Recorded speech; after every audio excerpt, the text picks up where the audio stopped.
details. Not only is the devil in the details, but for many it's already a troublesome topic.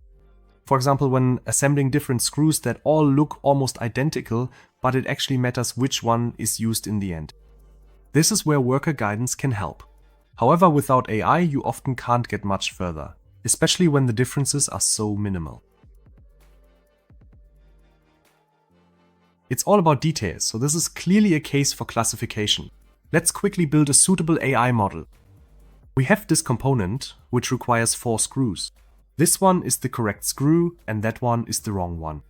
Not a big difference, but in some cases it can be crucial. For our AI model, the very first thing we need is data, meaning images.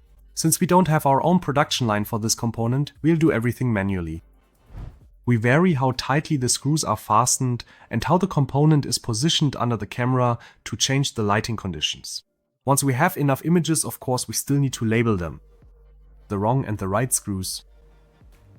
Now that all the images are labeled, we can get started with creating the actual AI model.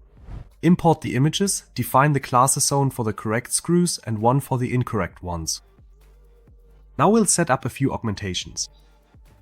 These augmentations, by the way, artificially create greater variance in the dataset, meaning they slightly alter the images. This increases the robustness of the AI model against external influences such as changing lighting conditions. But that's a topic for its own video.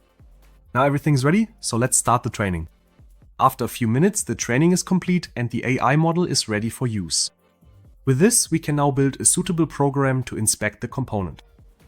We create a work step for each screw and specify that of course we want the correct screw there. We also drew a small anchor point. The program can use this for orientation and to locate the screws, no matter where the component is currently positioned under the camera. Let's start with the assembly. Screw 1 is correct. Screw 2?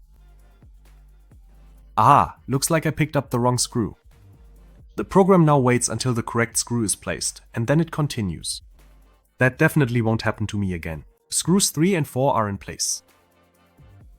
And that's how quickly you can detect even the smallest errors in assembly with a classification AI model. In the next video, we'll look at another example where classification proves to be useful. See you then.